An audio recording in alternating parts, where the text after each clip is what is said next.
ज्यांनी कधी मासवडीच खाल्ली नाही त्यांना असं वाटतं हा नॉनव्हेजचा प्रकार आहे, तर नाही. या वड्यांना माशांचा आकार असतो, त्यामुळे याला मासवडी म्हणतात. महाराष्ट्रामध्ये अगदी प्रसिद्ध आणि घरोघरी आवडीने खाल्ली जाणारी ही मासवडी तुम्ही जर अजून केली नसेल किंवा खाल्ली नसेल तर नक्की एकदा बनवून पहा. अगदी नॉनव्हेजला सुद्धा मागं पाडेल एवढी छान लागते. माझ्याकडे आज पाहुणे येणार आहेत, त्यासाठी मला 20 ते 25 जणांचं मासवडीचं जेवण करायचं आहे. चला म्हटलं तुमच्यासोबतसुद्धा ही रेसिपी शेअर करूयात. तसं तर महाराष्ट्रामध्ये अनेक पदार्थ पारंपरिक आणि फेमस आहेत. त्यामध्ये पुरणपोळी, मिरचीचा खरडा, मिरचीचा ठेचा, गव्हाच्या पिठाची घावणे, तिखट भाकरी, डांगर भोपळ्याच्या म्हणजेच लाल भोपळ्याच्या पुऱ्या आणि मासवडी. यातील बऱ्याच रेसिपी मी चॅनलवरती अपलोड केलेल्या आहे. जर तुम्हाला त्या पाहायच्या असतील तर चॅनलवरती जाऊन तुम्ही त्या रेसिपी पाहू शकता. तर यातील फक्त मिरचीचा खरडा आणि गव्हाच्या पिठाचे घावणे या 2 रेसिपी मी तुमच्यासोबत शेअर केलेला नाही. लवकरच त्याचा व्हिडिओ बनवून त्यासुद्धा तुमच्यासोबत मी शेअर करणार आहे. नमस्कार, व्हेज नॉनव्हेज तडका या चॅनलवरती मी सोनाली आपलं मनपूर्वक स्वागत करते. आजच्या व्हिडिओमध्ये मी तुम्हाला मासवडी आणि त्यासोबत तरीदार आणि झणझणीत अशी आमटी बनवून दाखवणार आहे. व्हिडिओ स्किप न करता अगदी शेवटपर्यंत पहा, म्हणजे तुमच्या पण मासवड्या अगदी पहिल्याच प्रयत्नात खूप छान येतील. चला तर मग लगेचच रेसिपीला सुरुवात करूयात. मासवडीचं सारण बनवण्याकरता 1 वाटी सुकं खोबरं किसून घेतलं आहे, 1 वाटी पांढरे तीळ, 1.5 वाटी कापलेला कांदा, 1 वाटीपेक्षा कमी शेंगदाणे घ्यायचे, 25 ते 30 लसणाच्या पाकळ्या आणि भरपूर अशी कोथिंबीर घ्यायची. तर आपल्याला हे सर्व साहित्य आता भाजून घ्यायचे. त्याकरता गॅसवरती कढई ठेवलेली आहे. त्यामध्ये सुरुवातीला आपल्याला तीळ भाजून घ्यायचे. तीळ अगदी 1.5 ते 2 मिनटातच छान असे भाजले जातात. भाजल्यानंतर बघा तिळाचा रंगही बदलतो आणि चटचट असे उडतात. लगेच हे ताटामध्ये काढून घ्यायचे. यानंतर आता आपल्याला कढईमध्ये सुकं खोबरं भाजून घ्यायचं आहे. तर सुकं खोबरं आपल्याला हलकंसं तांबूस रंग येईपर्यंत भाजून घ्यायचं आहे. जास्त डार्क रंग येईपर्यंत भाजायचं नाही. मस्त असं खोबरं भाजून झाले, ताटामध्ये काढून घेतलं. त्यानंतर कढईमध्ये शेंगदाणे घालून भाजून घ्यायचे आहे. तर शेंगदाणे देखील आपल्याला एकदम डार्क रंगावरती भाजायचे नाही. हलकंसं यावरती डाग यायला लागला की आपल्याला शेंगदाणे काढून घ्यायचे. त्यानंतर यामध्ये आपल्याला लसूण देखील भाजून घ्यायचं आहे. लसूण भाजताना यामध्ये थोडंसं तेल घालायचं आहे. लसणाला जास्त डाग येईपर्यंत भाजायचं नाही. हलकंसं 1 मिनिटभर आपल्याला लसूण भाजून घ्यायचं आहे. तर लसूण देखील प्लेटमध्ये काढून घेतला. त्यानंतर यामध्ये कापलेला कांदा भाजायचा आहे. कांदा देखील आपल्याला छान असा तांबूस रंगावरती परतून घ्यायचा आहे. पण इथे लक्षात ठेवायचं, कांदा आपल्याला जास्त शिजवायचा नाही, हलकासा यामध्ये क्रंचीनेस हवा. तर बघा मस्त असा तांबूस रंगावरती आपला कांदा परतून झाला आहे. लगेचच ताटामध्ये काढून घेऊयात. कांदा बघा थोडा जास्त घ्यायचा. आपण 1.5 वाटी एवढा कांदा घेतला होता. शिजल्यानंतर तो बरोबर 1 वाटी एवढा कांदा होतो. त्यानंतर आता सर्व साहित्य थंड झालेलं आहे. मिक्सरच्या भांड्यामध्ये सुरुवातीला आपल्याला खोबरं थोडंसं असं जाडं भरडं वाटून घ्यायचं आहे, किंवा मग हाताने जर तुम्हाला कुस्करता येत असेल तर हाताने देखील कुस्करून घेऊ शकता. एकदम बारीक वाटायचं नाही. त्यानंतर यामध्ये मी शेंगदाणे वाटून घेतलेले आहेत. सर्व भाजलेलं साहित्य आपल्याला थोडंसं जाडं भरडं वाटून घ्यायचं आहे, एकदम बारीक देखील वाटायचं नाही. त्यानंतर मिक्सरच्या भांड्यात बघा मी तीळ घातलेलं आहे. तीळ देखील थोडंसं जाडं भरडं वाटलेलं आहे. यानंतर आपल्याला यामध्ये 1 मोठा चमचा एवढं लाल तिखट, चवीनुसार मीठ घालायचं आहे. मिठाचा चमचा एकदम छोटा असल्यामुळे यामध्ये मी 3 ते 4 चमचे एवढं मीठ घातलेलं आहे. आता सर्व साहित्य आपल्याला छान असं मिक्स करून घ्यायचं आहे. त्यानंतर यामध्ये भरपूर अशी बारीक कापलेली कोथिंबीर घालायची आहे. तर कोथिंबीर मी स्वच्छ धुवून बारीक कापून घेतलेली आहे. संपूर्ण व्हिडिओसाठी मी साधारण 1 गड्डी एवढी कोथिंबीर घेतलेली आहे. काही आपल्याला रस्स्यासाठी देखील लागणार आहे. आता पुन्हा एकदा कोथिंबीर घातल्यानंतर सर्व साहित्य असं मिक्स करून घेतलं. कोथिंबीरीच्या ओल्याव्यामुळे छान असं मिळून आलेलं आहे हे सारण.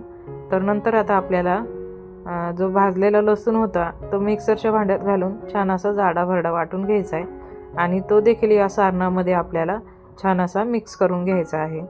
या सारणामध्ये आपल्याला भरपूर असं लसूण घालायचं आहे. सारण छान लागतं. बघा मस्त असं सारण मिळून आलेलं आहे. छान असा याचा गोळा बनतोय. मासवडीचं आवरण बनवण्याकरता मिक्सरच्या भांड्यामध्ये 1 चमचा जिरे, 20 ते 25 लसणाच्या पाकळ्या, 12 ते 13 हिरव्या मिरच्या जाडसर अशा वाटून घ्यायच्या.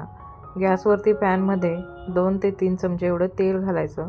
त्यामध्ये वाटलेला हिरवी मिरचीचा ठेचा, त्यासोबत थोडासा हिंग घालायचा, पाव चमचा एवढा.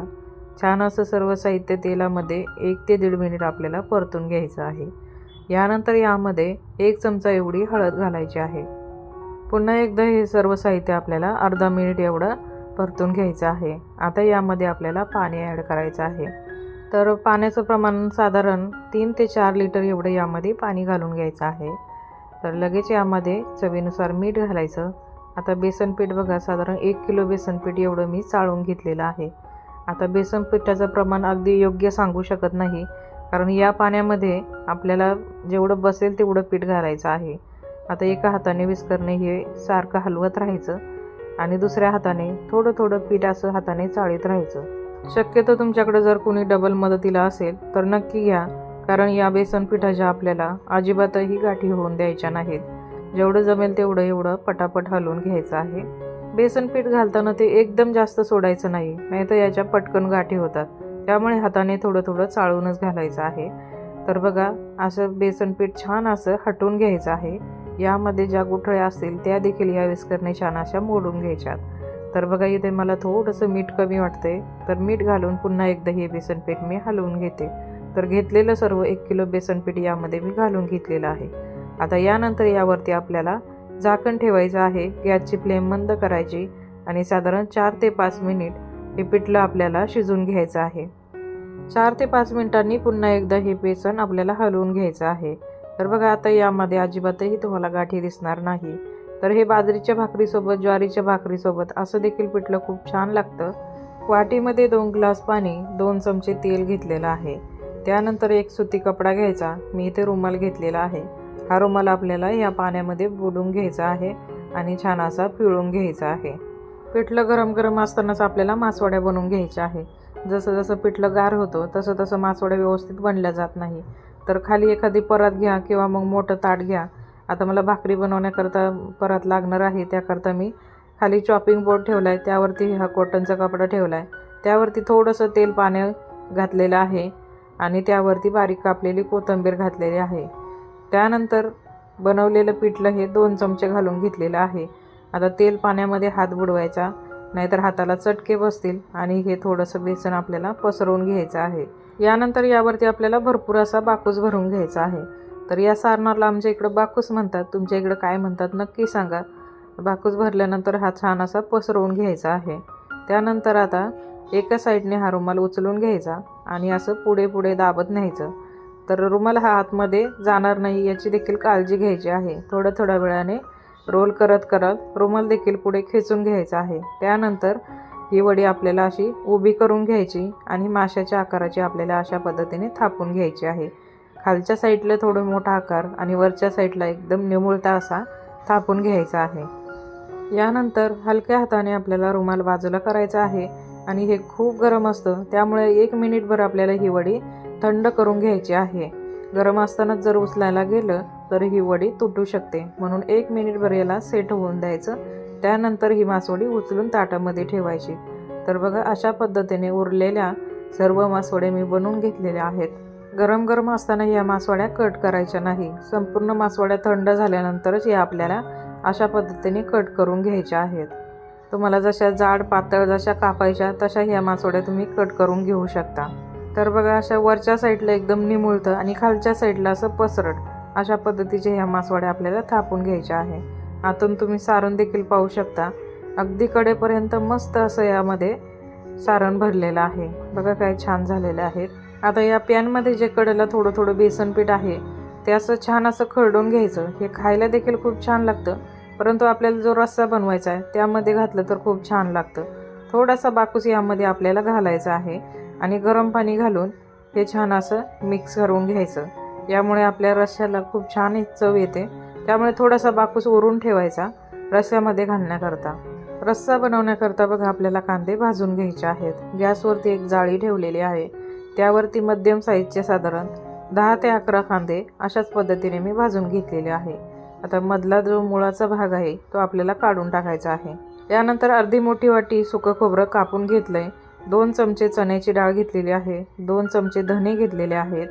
त्यानंतर 2 कढीपत्त्याची पूर्ण पानं घेतलेली आहे. त्यानंतर 30 ते 40 लसणाच्या पाकळ्या छोट्या आहेत. त्यानंतर बघा इथे मी 2 मुठी एवढे कोथिंबीर घेतलेली आहे.